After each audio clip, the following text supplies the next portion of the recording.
is Asian Network's Big Debate with Nomia Iqbal.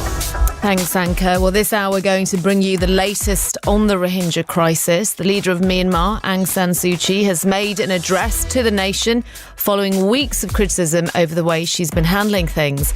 400,000 Rohingya Muslims have fled the northern part of Myanmar, Rakhine, to neighbouring Bangladesh, and evidence shows that they are fleeing brutal military operations. In her speech, she says she feels deeply for those caught up in the conflict. There has been much concern around the world with regard to the situation in Rakhine. It is not the intention of the Myanmar government to apportion blame or to abnegate responsibility. We condemn all human rights violations and unlawful violence. We are committed to the restoration of peace, stability, and rule of law throughout the state.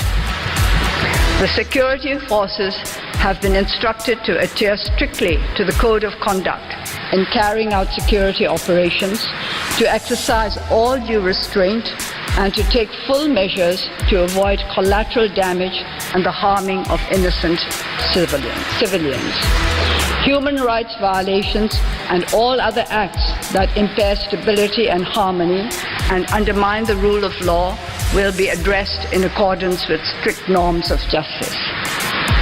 We feel deeply for the suffering of all the people who have been caught up in the conflict. Lots of viewpoints on her speech, though. Human rights groups have dismissed it. Amnesty International, for example, says that she and her government are burying their heads in the sand for ignoring the role of the army in the violence. Now, Myanmar is politically a very complicated country. Aung San Suu Kyi is the elected leader, but constitutionally, she doesn't hold power in the way you think leaders do. That really lies with the head of the Burmese military. But it's fair to say that she is seen as a moral voice following her long campaign for democracy in the past. So what I want to do this hour is hear from you on what you think of how Aung San Suu Kyi has handled the Rohingya crisis. Do you think she's doing the best she can and that the criticism is unjustified? Or do you think she deserves the condemnation that she's getting? Welcome to the Big Debate. This hour we are talking about the Rohingya crisis and bringing you the latest on what's happening in Myanmar. Myanmar's leader, Aung San Suu Kyi, has made her first major speech since the military operations began against Rohingya Muslims in the northern part of Myanmar, in the Rakhine state. She's been massively criticised, it seems, by everybody for her response to the crisis, and she didn't attend a meeting at the UN. Instead, she chose to stay back, and she's given this speech to Myanmar's parliament in which she has said that her government doesn't fear international scrutiny or of its handling of the growing crisis. She went on to say that she feels deeply for the suffering of all people and that Myanmar's committed to a sustainable solution for all communities in this state. But she did go on to say that most Muslims have not fled the state and that violence has stopped. More than 400,000 Rohingya Muslims have crossed into Bangladesh since the violence broke out in August. What I'm asking this morning is, what do you think of how she's handled the Rohingya crisis so far? Do you think the criticism that she's getting is unfair, or do you think it's justified? Do get in touch. You can call us on 03459 440 445, or you can text us on 81869. My first guest is Dr. Nehginpao Kipgen. He's an executive director of the Centre for Southeast Asian Studies in Jindal School of International Affairs and has written several books on Myanmar. Good to have you with us, Nehginpao. It's my pleasure. It's really good to have you here. Can you first of all, tell me what you made of her speech. Do you think she hit the right tone? I think the overall her speech was not expected. She would like to tell the international community what are the challenges the country has faced. What she personally faces the problems. I think there are a few things the international community needs to know about the Rohingya crisis. First and foremost, the problem the government setup in Myanmar is a hybrid regime where the military and elected civilian government shares power. So, in other words, the military controls most of the crucial or important ministries that are directly responsible for security matters. for example, the home defense and border affairs. And Aung San Suu Kyi doesn't control at all those ministries. So in a sense, she's not as powerful as people think she is. I'm sorry? So do you think, in a sense, what you're saying is right in that it is a hybrid government? She leads a civilian government, but do you think, therefore, she doesn't really have the power that people think she does to stop this? I do agree that assessment. She doesn't have the power what many people consider or believe that she has. Because there is constitutional constraints on her that doesn't allow her to say some of the things that she would like to say. But that's only first point. The second major problem or challenge for Aung San Suu Kyi is that she is no longer a human rights activist or a democratic icon. She used to be a long time back. She is now a real politician who wants to be in power and who wants to remain in power for the foreseeable future. So, in that case, she has to look at the sentiments of the majority of the Burmese population who are absolutely against to granting citizenship or calling these Rohingyas as their own citizens. So, Aung San Suu Kyi is playing a very careful game here, not to displease or not to anger her supporters. Because if she says something that doesn't go along with the common people or the majority of the Burmese population, she is not only going to be in a very difficult situation, but she will not be elected again in the. So what you're saying is that essentially, Aung San Suu Kyi is not the activist that many people are still hoping her to be. She's just a politician now. She wants to get elected. And most people in Myanmar agree with what she's doing or what she's saying. That's correct.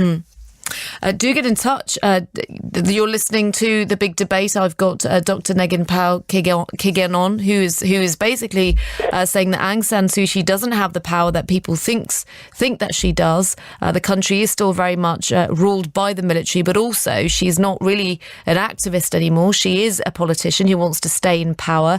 Her party did win the elections in 2015. What do you think? Do you think she still has the power to do something in terms of her moral leadership?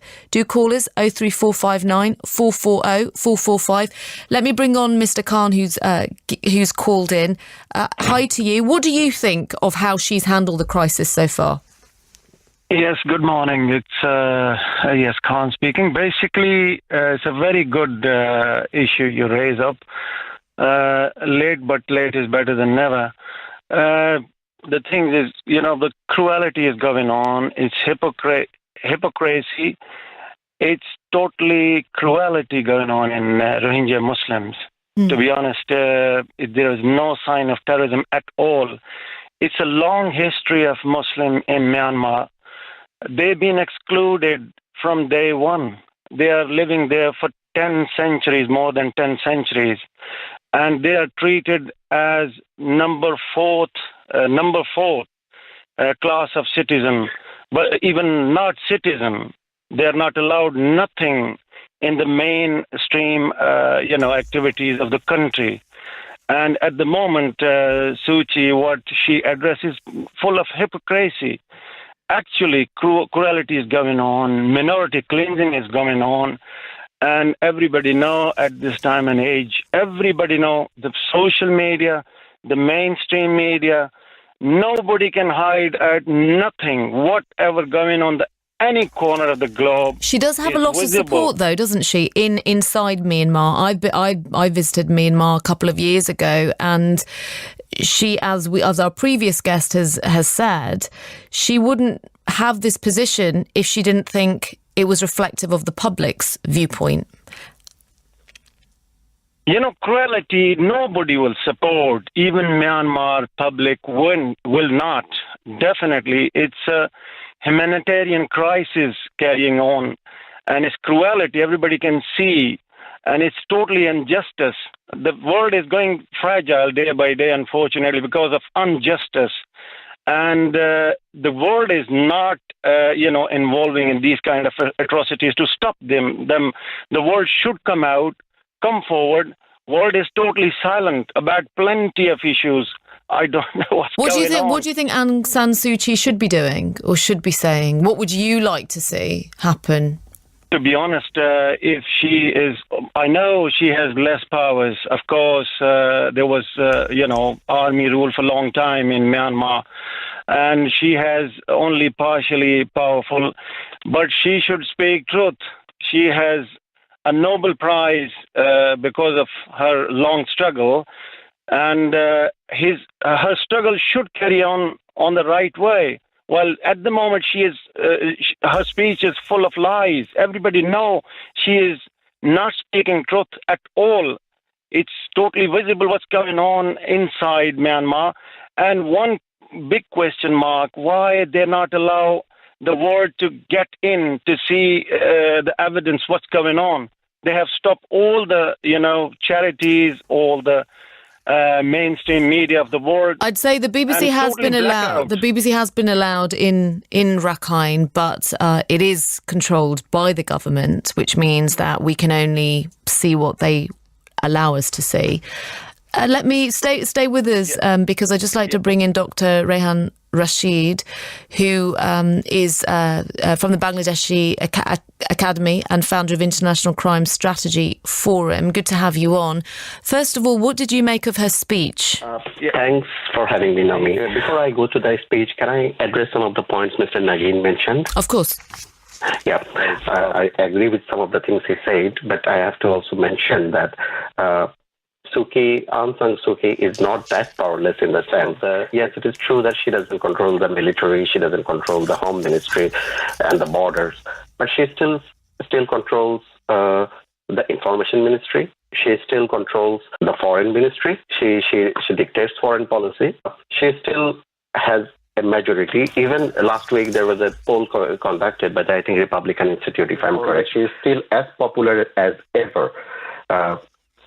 So she could make a difference if she wanted to. She could make a difference. Can I just quickly put that point to Nehginpao, if that's okay? Do say them, Rayhan, because I do want you to continue making your points. Just to pick up on what you might have not heard what Rayhan said there, Nehginpao, but essentially he's saying she's not really that powerless. She still controls certain parts of the government, such as the information ministry, the foreign ministry. She's still popular, isn't she? So she could make more of a difference than you think. See, my point is that I'm not suggesting that Aung San Suu Kyi is powerless. I'm saying her power is being limited by the power of the powerful military figures or military leadership under the 2008 Constitution. So the point I'm trying to make here is, instead of criticizing or singling out Aung San Suu Kyi for all these happenings, why don't the international community, why don't the United Nations put pressure on the military leadership? Instead of doing that, why some countries are engaging the military instead of putting pressure on them? I mean, of course, Aung San Suu Kyi can do much better job than at the moment, but I'm saying that there are limitations and there are things that which are beyond her power and control. That's the main point I'm trying to make here. Yeah. Rayhan? Well, let us put it into context. Even we compare Aung San Suu Kyi's role even a decades back, what do we see?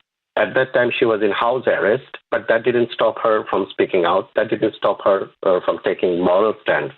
And by all means, she is more powerful if we compare her previous position to that of now. So how much powerless a person needs to be to remain silent when on the face of genocide? How much powerless a person needs to be to even resort to denial? Because that's what she is doing. She is completely denying that there is a crisis going on, and she's using democracy as a shield. She's using rhetorics of terrorism as a shield to continue what's going on and to block international scrutiny. So that is actually what I was looking at. Yes, she is a politician, like all politicians. She also has to consider public opinion and the majority's opinion. But it is also a leader's role to lead the people, not just to follow. I think that's where she is failing. Let me bring in another caller. Shahid is on the line. Good to have you on, Shahid. What do you think of the way Aung San Suu Kyi has handled the Rohingya crisis so far? Not very well. There's 3 points I want to get across. First of all, I think the whole international community needs to call this out for what it is. This is racism, pure and simple. It hasn't been looked into. They've allowed Burma to go with this like pretext. Oh, we're taking actions against some extremists, where they've been persecuting the Rohingyas for decades. They've never accepted them. They've never liked them. And this goes back to World War II, when Japan invaded Burma. And those people that are now butchering the Muslims in Burma now, they favoured Japan. And Japan were the allies of the Nazis. You know, it's their plan to take over Asia and Nazi Germany to take over Europe. And these gits that are butchering Muslims now, they favoured the racist Japanese to invade. And their problem is that Muslims were part of the British and British Indian Army that resisted the Japanese. That's what Boris Johnson and, everyone else needs to be mentioned first and foremost. It's not acceptable. B, Boris Johnson, and become very political, Boris Johnson and his ministers at the Foreign Office, they want, Aung San Suu Kyi and the rest of us to accept her, to play the game. Give her enough time, and over time the military will go away. It's not going to work. Just look at my country of origin, Pakistan. In the end, I think Benazir Bhutto was a massive letdown. But I think when she first became Prime Minister in 1988, her intentions were good. And she was hampered by the military there. And even now, the military in Pakistan, they're a law upon themselves. The only thing they accept from the civilian government in Pakistan is who gets to choose the army leader.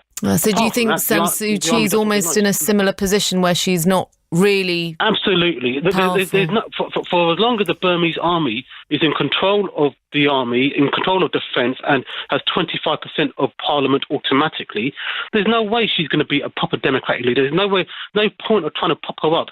But the final point I want to get to, it is high time for the West to say to China, you are backing too many bad boys, you are backing North Korea, you're backing Assad, and now you're backing the Burmese.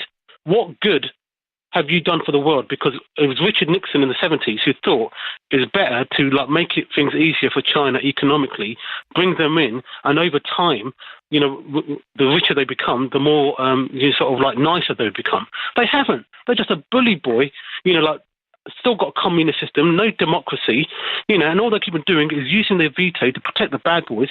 America, the EU, they just need to say to China, stop backing the bad boys, and if you do, just like we've done with Russia, you're going to face crippling sanctions. Is that going to happen, realistically?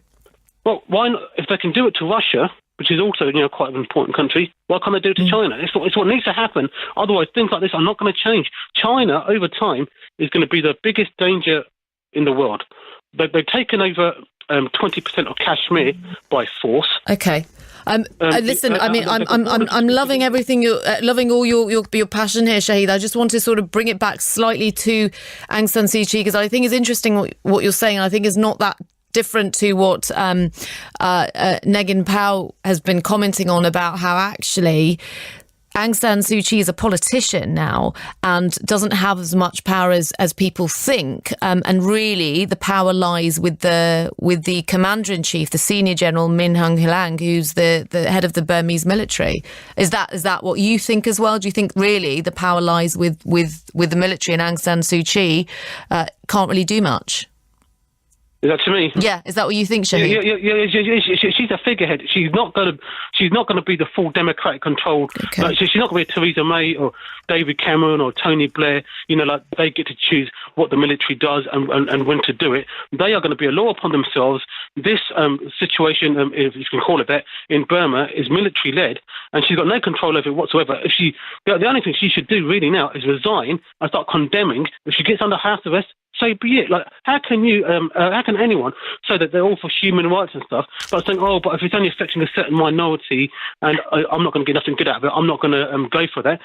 You've got to, like me, if any of my family do something wrong, I call them out on it. I'm not going to say, you're my brother, you're my sister, you're my cousin, I'm going to support you for being an idiot.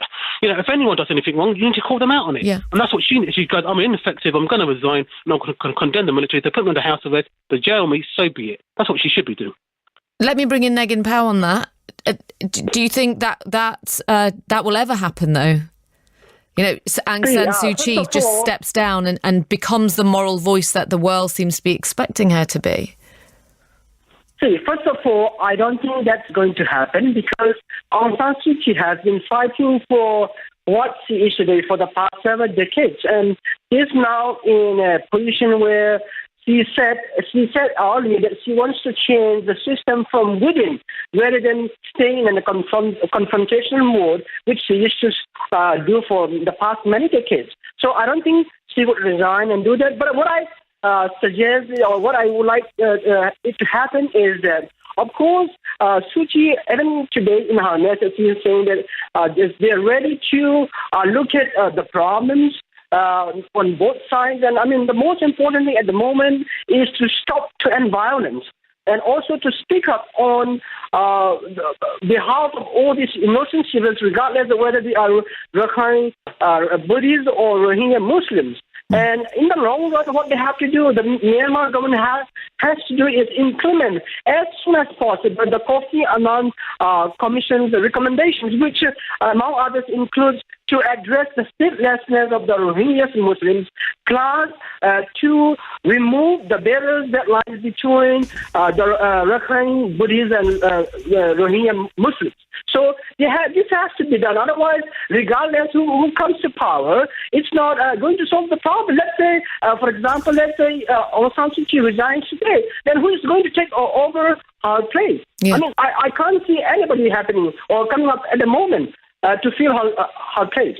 I want to go to my next guest in a moment, Meenakshi Ganguli, who's a South Asia Director of Human Rights Watch. Let me just quickly come back to you, Rayhan, because I did ask you what you thought of her speech, and just taking into account the speech, do you think, you know, there is? I wonder if there are people out there who think actually maybe deep down inside she does think what's going on is wrong, but her speech was basically a real defence of the Burmese military. What did you make of it generally? It is not what she said, but it is what she didn't say or how she said that is more important. Because at the end of the day, it is not a question whether she has the power, but the question is, does she really intend to address it? So far, we have seen denials. That is also evident in her speech. You would notice that she didn't mention the word Rohingya for once in her half-an-hour speech. So that brings us back to the original crisis, because my previous guest, he mentioned the Kofi Annan Commission. That commission recommended citizenship of the Rohingya population. And so that is on the face, that recommendation is on the face of everything. She still, even after the recommendation, she chose not to utter the word Rohingya for once. So if you ask me, one way we can see that she's trying to change, she's trying to reform democracy, but you can also see it as a PR exercise, this setting up these commissions and giving these speeches. So yeah. Okay. And at the end of the day, these speeches mean nothing, because no one can stop her from telling what the situation is. Like, what is the harm? Like, at least acknowledging Rohingya as people. How is she going to be sympathetic to the rights and protecting their and will be protecting their rights if she doesn't acknowledge them in the first place? As people, as a collective identity. Let me go to Meenakshi Ganguli, who's a South Asia Director of Human Rights Watch. Good to have you with us, Meenakshi. Do you think it's a case of at least she did speak out, finally? Well, she has spoken out before, and she sounded uninformed then, and I'm afraid she sounded a bit distant even now.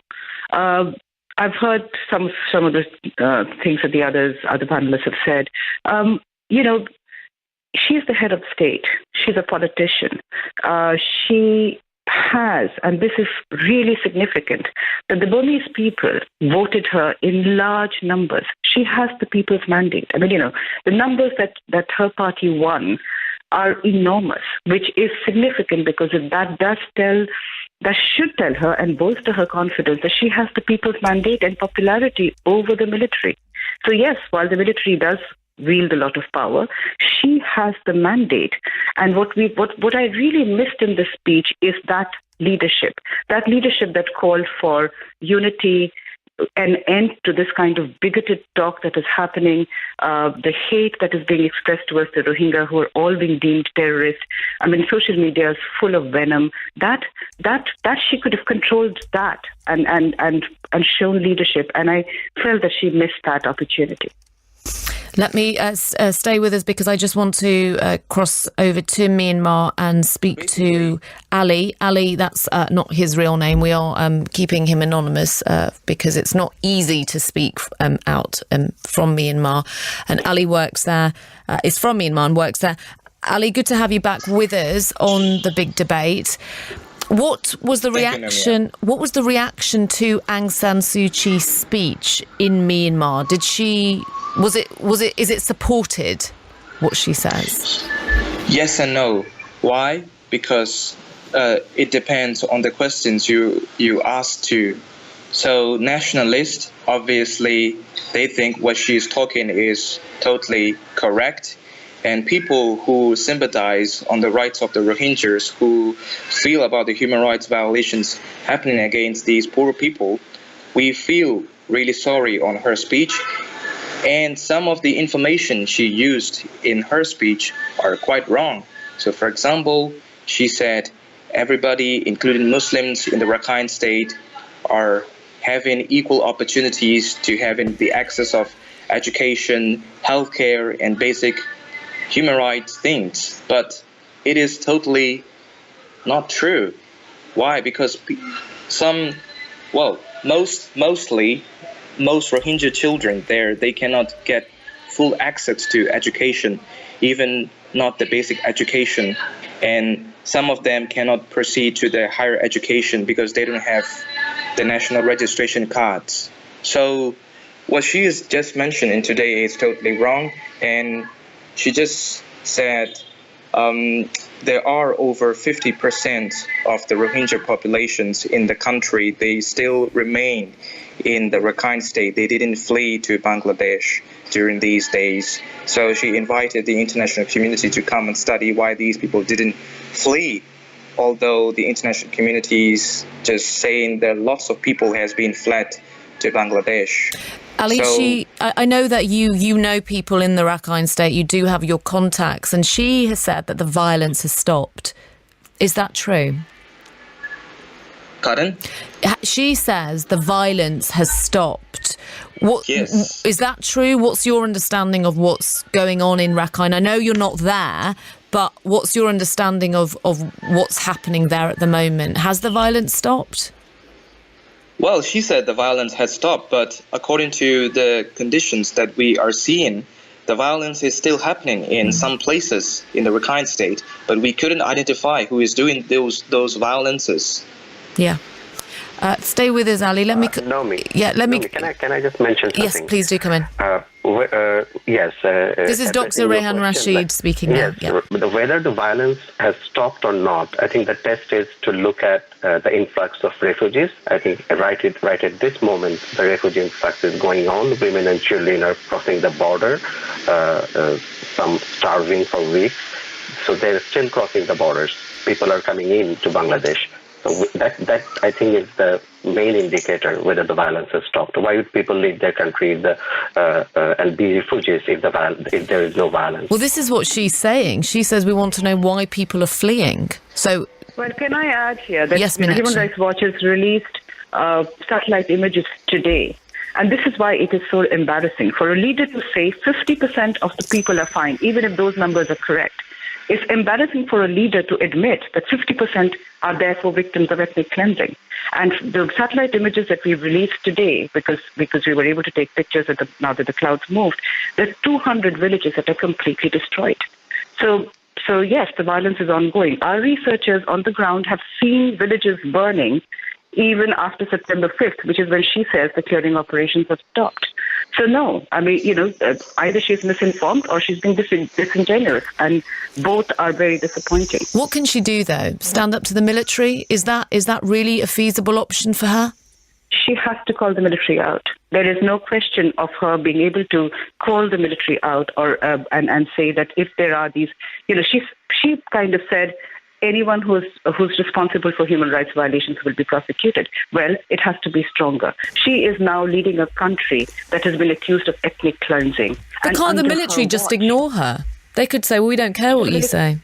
The military could, but the thing is that the military right now has done something really clever. They could have, instead of conducting this sort of ethnic cleansing while they were in power, they now are using her as someone who is widely respected both for her own struggle for democracy and as a human rights activist. They're using her as cover, and she should not allow that. Let me just go back to Ali, if Ali's still with us. Ali, in Myanmar, are people aware of the international condemnation that's going on of Aung San Suu Kyi? Yes, sure. Well, definitely. All people in Myanmar, even children in Yangon, they know Aung San Suu Kyi is being criticized internationally. But what's happening is the domestic campaign against Rohingyas are now supporting Aung San Suu Kyi, and what they want international community not to condemn Aung San Suu Kyi, and they want Aung San Suu Kyi to be protected, and they want Aung San Suu Kyi to be just like, again, to the darling of the democracy of the world. So everybody is now, we can say, anti-Rohingya people and nationalist army, everybody in the country are now become united against the Rohingya. So just recently, just yesterday afternoon at around 3:00 near the downtown, there was a big rally against condemning the international involvement in the Rakhine crisis. So everybody say there is no human rights for the terrorists, there is no human rights for inhumane people, and they used the word Bengali terrorist, and they said we don't want to live with these people. So a lot of people joined that campaign. So domestically, we can see there is a huge anger towards the Western countries that condemn Aung San Suu Kyi today. Yeah. Let me just read out a couple of messages that we've received. This text message says, the issue with the Rohingyas has been going on for a long time. Media has hidden it well, like everything else. The issue is, I would challenge that sentence, but the text reads on to say the issue is much more deeper in the world currently. The higher powers that be are playing a monopoly of Muslim ethnic cleansing throughout the world. And part of propaganda is to turn people against Muslims so that they then have a reason to openly destroy them. This one from Jayesh saying that Aung San Suu Kyi is a puppet leader. The military have the real power and would no doubt sling her in prison or house arrest if she didn't do as she was told. I'm sure she has plenty of empathy towards the Rohingyas, but she can do little to help them. It will take a UN intervention if they can be bothered to stop the killings and heinous crimes committed towards the Rohingyas. Shame on the USA and the UK and other rich Muslim countries for sitting on their hands. They've shown their true colours to be two-faced and self-serving.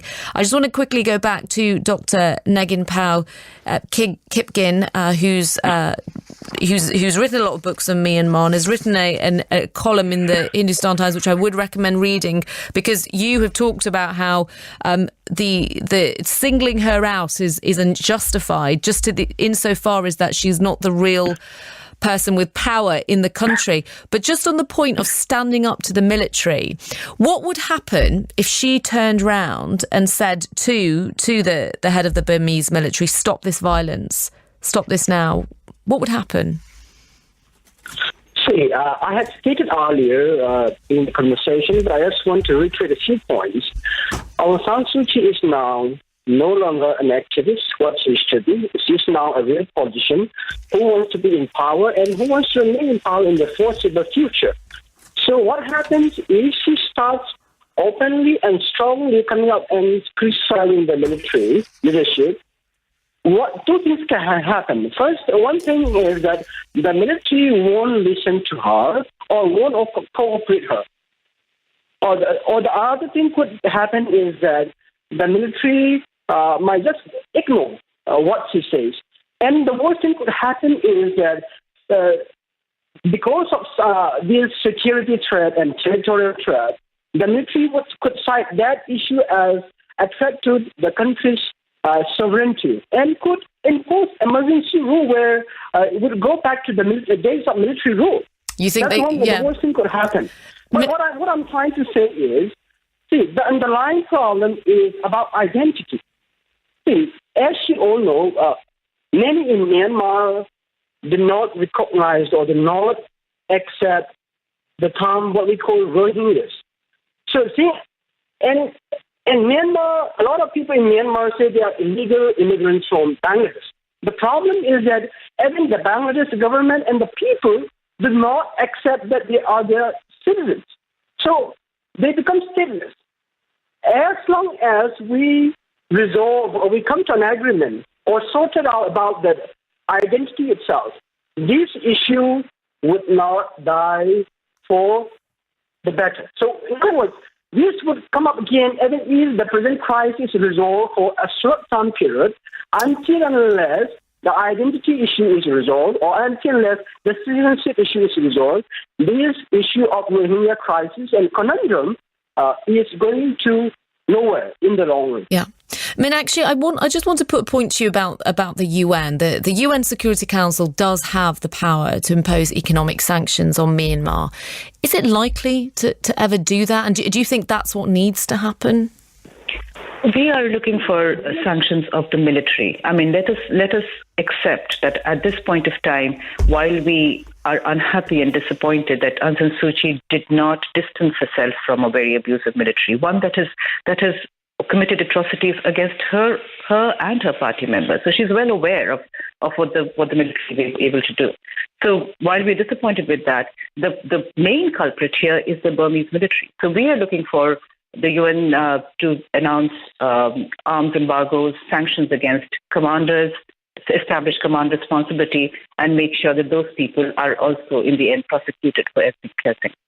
So you believe that there are going to be sanctions. It has to be about restricting sales of arms, and is that sales of arms and economic sanctions on the Burmese military and their business interests? They have certificates. Is that likely to happen?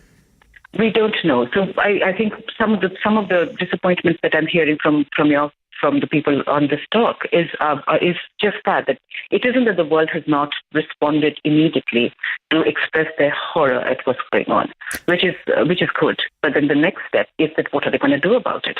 They cannot just express horror. These are, there are influential world leaders who need to step up, and they need to step up without politics. They have to look only at people and people suffering. There is close to 500,000 people living in paddy fields and hillsides in Bangladesh in the middle of monsoon, covering under plastic sheets. There are, the relief has not been organized properly. People are throwing bags of rice from a truck, and people are scrambling to get to whatever food they can. It's just so chaotic right now that there has to be more than just wringing of hands absolving themselves by just expressing horror. There has to be more action. We'll hear more about shortly just about the relief effort, but just to pick up on the point of what you're saying, Meenakshi, about sanctions against the military. Senator John McCain in the US has already said that he would remove language from this defence spending bill that would fund cooperation between the militaries of the US and Myanmar, which was an interesting move. But again, it's all, will it come to anything? I think is the challenge. Certainly that certain governments face. Whether it will happen or not remains to be seen. Yes, but let's please come in, Rayhan, and then I want to go to Ravi Singh, who's waiting online from Khalsa Aid. But yes, Rayhan. There is one issue: is how much is achievable through the UN Security Council. Yes, military sanctions, economic sanctions. Those are obvious solutions. There is also another solution that is, which I believe, like invoking the Chapter 7 of the UN Charter. Like any country, any member state actually can sponsor a proposal, UN Security Council, to refer the Myanmar issue to the International Criminal Court, because Myanmar is not a signatory to the Rome Statute. So that's probably the only way to do it. Previously, Security Council has succeeded referring the case of Sudan, the case of Libya, the case of Syria. So all three of those cases were in relation to states. Those are non-member states of the ICC, the Rome Statute. So that can be one option. And the very thing that such a route can achieve is like delegitimize what is going on. At least it would put an alert on the key perpetrators, because many of the names came out of Myanmar. For example, the chief of armed forces. So at least that can also act as a deterrent or as a notice, because once those kinds of talks are in the discourse, like of accountability, of legal action, I think even the activists in different countries, civil society in different countries, they will have an option to invoke the universal jurisdictions, like by any countries, like whenever there is a Burmese diplomat or people in a position is traveling. Yeah. Let me bring in Ravi Singh, who is the CEO of Khalsa Aid. We've had Ravi on the show before. Ravi, you've been out there, haven't you, helping Rohingya refugees? Can you just tell us what you've been doing and what you've seen so far? Okay, I personally haven't been yet, but our team from India, led by a director, has been there for the last almost 2 weeks now. And the first thing he said when he got there last week was, or week before, was, and he's a veteran of a lot of disaster relief. He said, "This is a very desperate situation. I've never seen anything like it. We really need to respond in a big way." And he was quite moved and quite traumatized by seeing women, children, old folk, disabled, all sorts of people, different backgrounds, struggling to come across the border and just, putting their stuff down, and wherever, they sat, they put their stuff down and waited for help. And as soon as talking to me, called me, it started pouring down. I think people don't realize how difficult it is being refugees, especially in weather like this, everything's soaked.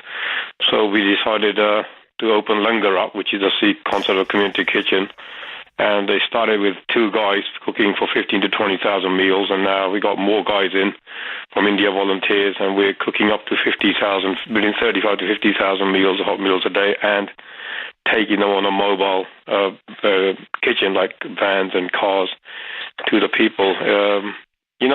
I've never seen reaction as I have seen the reaction for us helping Rohingya Muslims. We had nothing but hate from the Indian right-wing groups. If you look at our Khalsa Twitter and our pages, let them die, push them back, we don't want them, they're dogs. And even on my Facebook page, just posted a guy saying, "You're a disgrace to the Sikhs. You need to choose between helping Muslims or being with Hindus.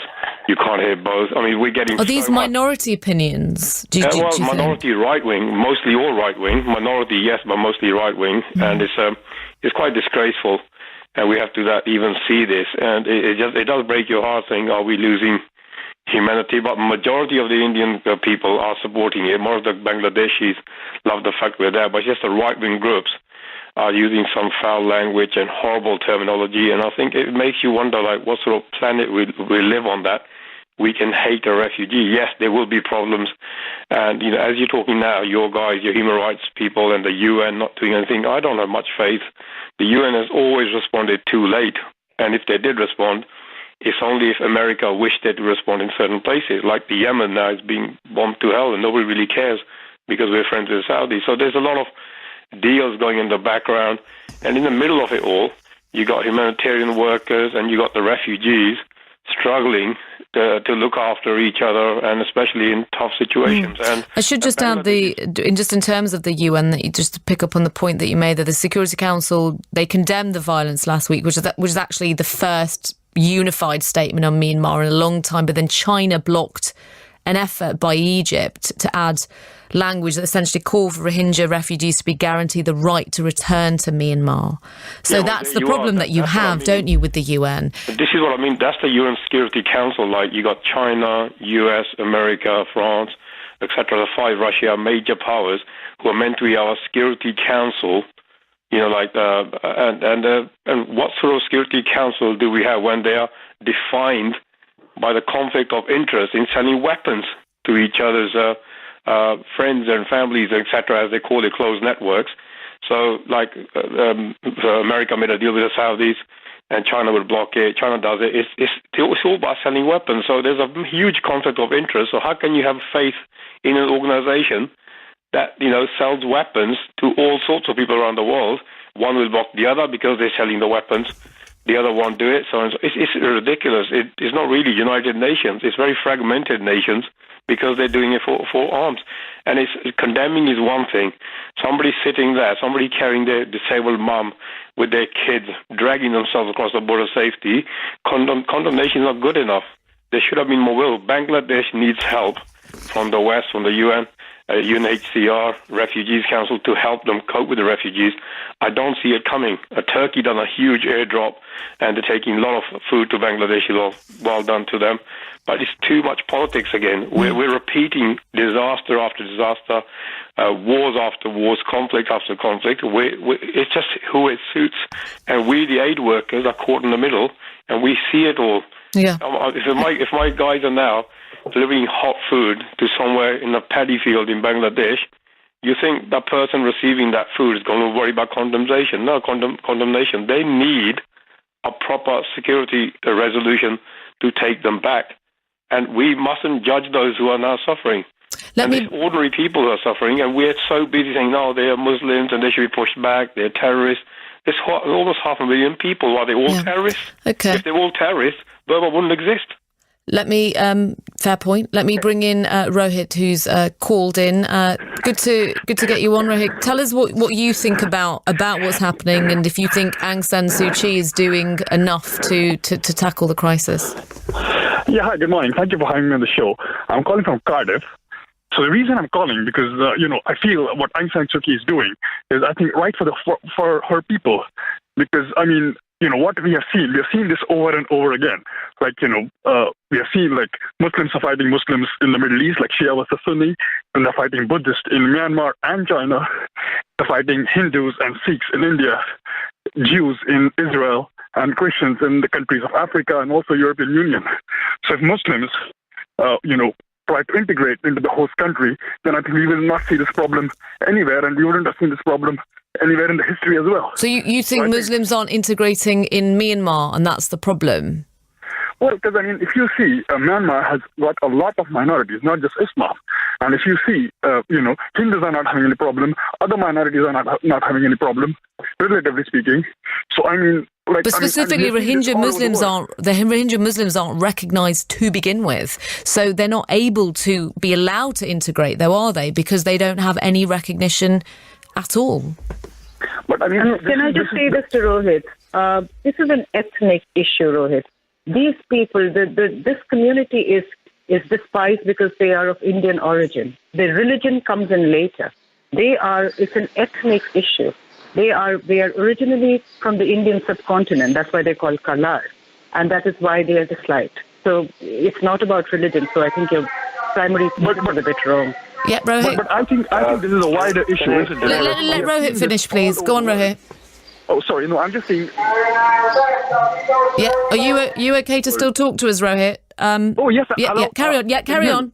Oh, yeah, no, I'm just trying to make my point that, this is a part of a wider issue. This is not an isolated issue. So the thing is that we are seeing this all over the world, the examples that I gave.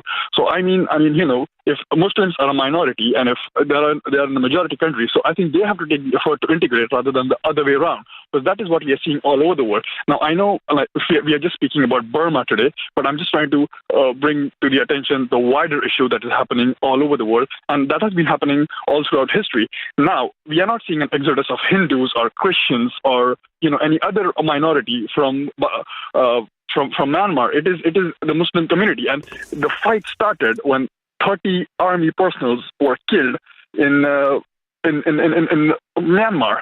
So, and I have to just make one last point as well, is that at the start of the show, it was mentioned that, this was like a textbook example of ethnic cleansing, but it is also a textbook example of media bias, because I'm watching all over the media and I'm only seeing one side of the story, the side of the Rohingya people, but not of the Burmese people. So I've seen in all Western media outlets just one side of the story that's being focused on. So that's why I just thought it was a need to call and just make this point. Rohit, do stay with us if you can, because I do want our guests who are on just to pick up on some of the points that you've made. Rohit has probably tapped into how many people in Myanmar feel, which is probably why they are supporting Aung San Suu Kyi. But we do want to come back on those points here on The Big Debate. Asian Network's Big Debate with Nomia Iqbal. I just want to continue talking about the Rohingya crisis. And this last hour, our question to you was, do you think Aung San Suu Kyi has been handling the crisis well enough? What do you make of the way she's done it so far? And just before the news, we heard from Rohit, who called in from Cardiff. And Rohit felt that we're only seeing one side of the story, not hearing about the Burmese side, not hearing why the government feels that they are right to do this. I've still also got on Ali, not his real name, who is from Myanmar, lives in Myanmar. And Rohit, if I can just come to you first, just to elaborate what you were saying. You just remind our listeners what you feel about what's going on at the moment in Myanmar and why you think we're only hearing one side of the story. Well, I mean, what I feel is that, initially, there was an attack by the Rohingya militant group on the Burmese forces, and that killed over 30 people, if I'm not mistaken. And then that led to the Burmese army using a lot of force, and that has led to people moving northwards into Bangladesh. Now, this is a part of a wider issue that what we are seeing all over the world. So the point I raised before the break was that, we're looking at Muslims fighting Muslims in the Middle East, Shia versus Sunni. We're seeing them fighting Buddhist people in China and Burma. We're seeing them fighting, Sikhs and Hindus in India, Christians in Africa and Europe, Jews in Israel. So, this is a part of a wider issue. And, we see this over and over and over again throughout history all over the world. So I think, Muslims have to go out of the way now to integrate. And, it should not be the other way around. Because, we have seen minorities persecuted when Muslims are in majority. But, Muslims want all the rights when they are in the minority, and the world doesn't work that way, especially not in the 21st century. That's what I feel. Thank you for sharing your comments with us. I just want to bring Ali into this and pick up on the points that Rohit's making. Rohit is saying that this is about Muslims not integrating enough in Myanmar, and the problem lies with Muslims. I just want you to come back a little bit on that, Ali, because you live there, you're from there, you're best placed to talk about what the country's like. Yes. First of all, let me say I'm quite disagree with what Rohit just said now. And I'm sure he's not in Burma, and he was not born as a Muslim and who has an Indian origin descendants. So he might not understand how we are being treated as just like animals in this country. So I'll tell you something. We Muslims inside Burma has been integrated a lot with the Burmese Buddhist community. So we speak the Burmese language and we live side by side with our Buddhist friends. But what's happening is it's a kind of entrenched segregations and discriminations against Muslims. Why? Number one, because of our skin color. Number two, because of the religion we practice. It is not about the global terrorism or whatever hypocrisy or whatever superficial things that people are talking about. It is about ethno-religious, anti-Muslim sentiments and also anti-Indian origins.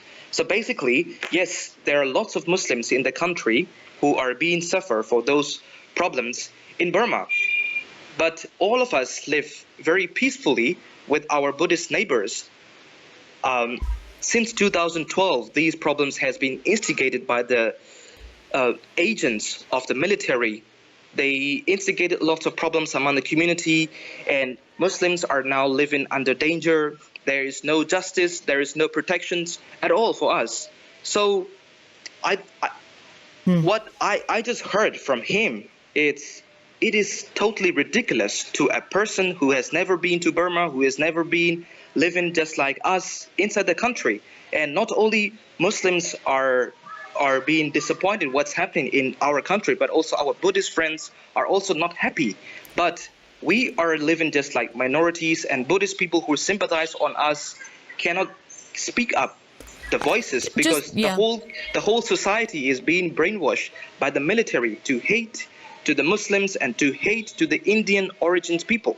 But the point that Rohit made, which is what the Burmese military has said, which is, look, this was a response to an attack by militants on posts. So, can you just that is true, that did happen.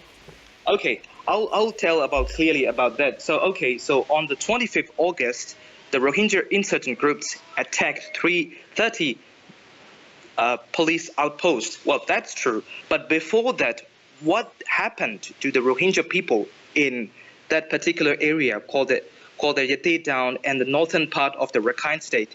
The Rohingya people, since 2012, they have been living in the camps, and their food supply is only from the NGOs. But the NGOs has been blocked. All of the NGOs has been driven out from the Rakhine State in the 2 weeks ago before these attacks happened, and the food supply is totally cut off, and there is a crime and there is a boycott against these Muslims to go outside and to get some food for their daily lives. So basically, let's say if a person or if a dog or if an animal has been pushed a lot, what will they do? Just think, just like logically, they will attack back. So these people now being called as terrorists, they're attacking for their survival to live. Yes, it is quite clear that some international terrorists might be interested in the Rakhine crisis to make benefits. But what we saw for example, in the October 9th, people who did insurgents, they just used bamboo sticks, just attack back to the military persons who just rape their daughters, who just rape their sisters in front of their eyes. Ali, you feel like this is a David Goliath situation. Rohit, if I can just bring you back in, as we've only got a few more minutes left. You've heard that from someone who lives and is from Burma. Give me your thoughts. Yeah, absolutely. I actually agree with Ali that, I've never been to Burma, and I sympathize with the situation that what is happening to him and his people.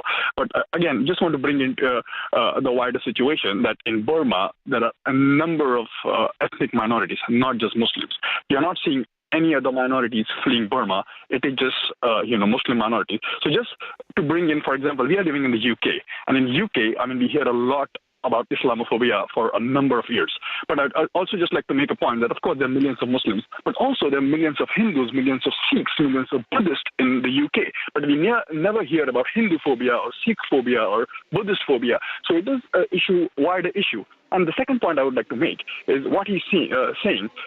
In the 90s, for example, in Kashmir, there were a number of Buddhists and Hindus. Now, again, a lot of Buddhists there, but the Hindu pundits they faced the same reaction where Muslim militants actually attacked their houses, killed them. Okay, we're slightly going off tangent. Just trying to bring parallels. That this is what happened, and at that I would say there are some people who would say there is Hindu phobia and Sikhophobia that goes on. But I take your point, Rohit, that you feel that there is another side to it. Ali has painted quite a vivid picture of what life is like inside Myanmar if you are Muslim, and as he said that many Muslims integrate perfectly fine in Myanmar.